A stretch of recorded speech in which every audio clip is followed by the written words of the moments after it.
apresentação. Ok, então. Bom dia, pessoal. Vamos seguir para a apresentação, então. Peraí, compartilhar tela. Esse é um dos símbolos. O professor Marcos já fez a apresentação. Agradeço o pessoal que está aí para assistir e avaliar. Esse é um dos símbolos do autismo, transtorno do espectro autista, que é o quebra-cabeça. Para conceituar um pouco o transtorno, antigamente, segundo o Manual de Psiquiatria, ele era visto como um transtorno global do desenvolvimento, onde havia alguns tipos de autismo, entre eles a síndrome de Asperger, e desde 2013 existe o transtorno do espectro do autismo em nível 1, 2 e 3, que é o leve, moderado e severo. Isso varia conforme o nível de funcionalidade, então aquela antiga classificação foi incorporada nesse novo tipo de espectro. Então eu sou Elton, eu sou terapeuta ocupacional e eu sou servidor público no município de Matinhos. Então, contextualizando, é um município que tem 54 anos de história, ele está localizado no litoral do Paraná, tem aproximadamente 35 mil pessoas, considerando a estrutura de educação. A gente tem 15 centros municipais de educação, que é o CEMEI, e 7 escolas municipais. Quando a gente aborda a área da saúde, a gente tem 7 unidades básicas de saúde distribuídas na cidade, uma clínica de fisioterapia, que também presta serviços de terapia ocupacional e fonoaudiologia, 2 espaços de emergência, que seria o Hospital Maternidade Navegantes e recentemente uma UPA, e nesse recorte foi excluído o CAPS, Centro de Atenção Psicossocial, porque lá eu trabalho maior parte do tempo e para não ter conflitos de interesse, foi cortado desse recorte de pesquisa. Sobre o autismo no município, a gente sabia que tinha no mínimo 25 crianças com autismo, porque esse era um dado da minha lista de espera para atendimento na clínica. E, paralela a essa pesquisa, em 2020 foram aprovadas 2 políticas públicas municipais, sendo uma a política municipal de autismo e outra um decreto para credenciamento e emissão de carteirinha do autista municipal. Enquanto justificativa, a gente pode ter um evento da Organização Mundial de Saúde que pautou o tema autismo e promoção da saúde e bem-estar e políticas voltadas para esse público em 2014. Enquanto legislação nacional, a gente tem a Política Nacional do Transtorno do Espectro do Autismo de 2012, a lei conhecida como Lei Berenice Piana. No outro ano, em 2013, ocorreu a política estadual no estado do Paraná. Agora, em 2020, chegou a política municipal em Matinhos. No início do projeto não havia. Enquanto epidemiologia, em dados mundiais, estima-se que ocorra um caso de autismo a cada 160 pessoas, mas a pesquisa que mais acontece, que mais é referenciada, está vinculada ao CDC, que é o Centro de Diagnósticos de Doenças dos Estados Unidos, em que a cada 2 anos eles publicam um novo acompanhamento de vigilância em saúde.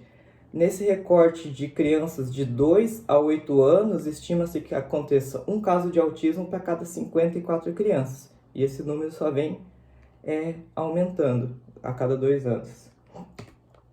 Então, a pergunta que norteia esse trabalho é: qual a realidade atual acerca da rede de atenção à criança com autismo e acesso a serviços públicos na perspectiva de agentes sociais no município de Matinhos? O título "E quem vai cuidar?" é um extrato de uma entrevista que eu fiz com uma familiar, que ela começa a falar: tá, daqui a pouco eu não vou estar mais aqui. E quem vai cuidar? Será que essa criança já vai estar independente o suficiente? Ela vai conseguir se virar sozinha? Ela vai ter acesso à educação, à saúde, a trabalho? Como é que vai estar a sustentabilidade e o desenvolvimento territorial aqui em Matinhos? Como é que vai estar essa implementação de políticas públicas? Então, esse título resume um pouco do trabalho. Tem como objetivo geral identificar as representações sociais dos familiares de pessoas com autismo e profissionais do serviço público, principalmente voltado na rede de atenção, direitos sociais e a implementação de políticas públicas. E para isso foi quebrado foi pautado outros 3 objetivos específicos que vão ser apresentados também em forma de artigo, que o primeiro é investigar dados municipais de crianças vinculados à educação pública e a correlação disso com os dados municipais em saúde e com os objetivos de desenvolvimento sustentável. O segundo objetivo é identificar a representação social na perspectiva de familiares com crianças com autismo, nos eixos de contexto socioeconômico, desenvolvimento humano, autismo, acesso a políticas, direitos. E a terceira etapa é verificar potenciais e barreiras nos equipamentos de educação, pensando na atenção ao autismo na perspectiva do professor. A revisão de literatura está dividida em 4 capítulos. O primeiro tem extratos de um artigo já publicado que vai falar sobre o desenvolvimento territorial sustentável, principalmente com o SEM, falando da aquisição de liberdades para favorecer o desenvolvimento humano e social.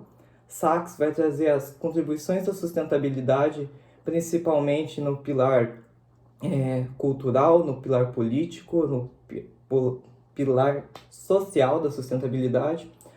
O Relatório Nacional Voluntário se articula com a Agenda 2030, com os 17 Objetivos de Desenvolvimento Territorial Sustentável, que para esse trabalho ele tem maior articulação com esses 5, que é o 3, de saúde e bem-estar, a educação de qualidade e acessível.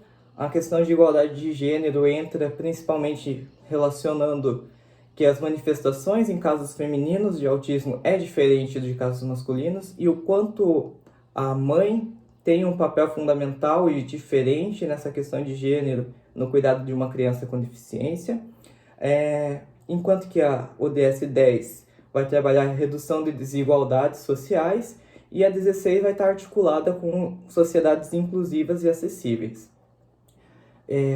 Hasbert, Saquet e Gadelha entram com a questão do território, pensando no vínculo dessas pessoas com o ambiente que elas estão atuando e como é que isso representa o ambiente cultural para elas. Na questão de política pública, Oliveira e Souza vão falar sobre conceitos de política pública, métodos de avaliação, modelos de políticas públicas, enquanto que Cavalcante, Lota e Pires vão trazer os estudos de Lipsky sobre burocratas de nível de rua, que são aquelas pessoas que implementam a política pública na linha de frente. O terceiro capítulo é de um artigo já publicado em evento, que fala sobre a articulação entre poder, empoderamento e participação social para questão de políticas públicas. E o quarto artigo ainda está em elaboração, mas ele é uma revisão integrativa sobre autismo e políticas públicas no Brasil, em que foram levantados 9 artigos que trabalham a questão de saúde, de educação, acesso ao trabalho, articulação em rede desses autores. Com isso, apresenta-se a metodologia do tipo qualitativa, uma pesquisa aplicada com objetivo exploratório com uma amostra de 30 participantes. O fio do condutor são as representações sociais da teoria de Moscovitch, que vai falar de psicologia social, que é como, com base nas experiências que as pessoas, os grupos, têm em determinada realidade, é como elas vão representar isso no dia a dia, no ideal delas. Minayo e colaboradores trazem a triangulação de métodos, e que é o que orienta esse trabalho, e divide-se em 8 etapas, sendo que a primeira é a formulação do objeto, a segunda é a formulação de indicadores, como já foi apresentado, a terceira é a estruturação da bibliografia e as fontes de consulta, a quarta etapa é instrumentos de coleta. Para essa pesquisa, utiliza-se a pesquisa documental e a análise de prontuário, e foi realizado 2 roteiros para instrumento de coleta, sendo um roteiro para trabalhar com os familiares e outro roteiro para trabalhar com professores. Atualmente estamos no campo de trabalho, que devido à pandemia ia ser realizada visitas domiciliares e agora está sendo feita no campo virtual, através de videoconferência, e-mails, conversas por áudio, seguido da análise desses materiais, para então realizar a elaboração de informes, os resultados, e a última etapa é uma devolutiva mais uma implementação de ação junto aos atores. Então, pretende-se fazer alguma ação para divulgar a pesquisa no meio científico com quem colaborou. Considerando a primeira fase da pesquisa, foi a aprovação no Comitê de Ética, em dezembro do ano passado.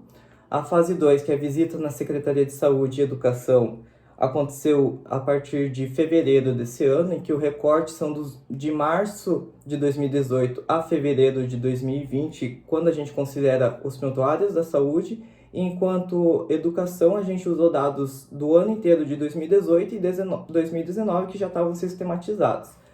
Atualmente estamos na coleta de dados junto a familiares, que já houve 12 coletas das 20 propostas, e a próxima fase é a coleta de dados junto a docentes, que estimam-se entrevistar 5 profissionais de CMEI e 5 profissionais de escola municipal, para então formular os resultados. Considerando o cronograma, vencemos 60% dele, sendo que espera-se que até final do mês conclua as entrevistas com familiares, para o mês que vem envolver os docentes. Espera-se que até dezembro desse ano organize os dados para a qualificação e a partir de fevereiro já seja possível defender a dissertação. Como resultados prévios, foram encontradas 50 pessoas com autismo nessa pesquisa documental e análise de prontuário, da qual a amostra reduziu para 48.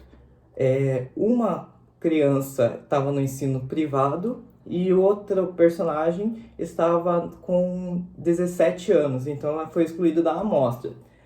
Obteve-se 39 casos masculinos e 9 femininos, condizentes com a literatura, que é um caso masculino para cada 4, um caso feminino para cada 4 masculinos.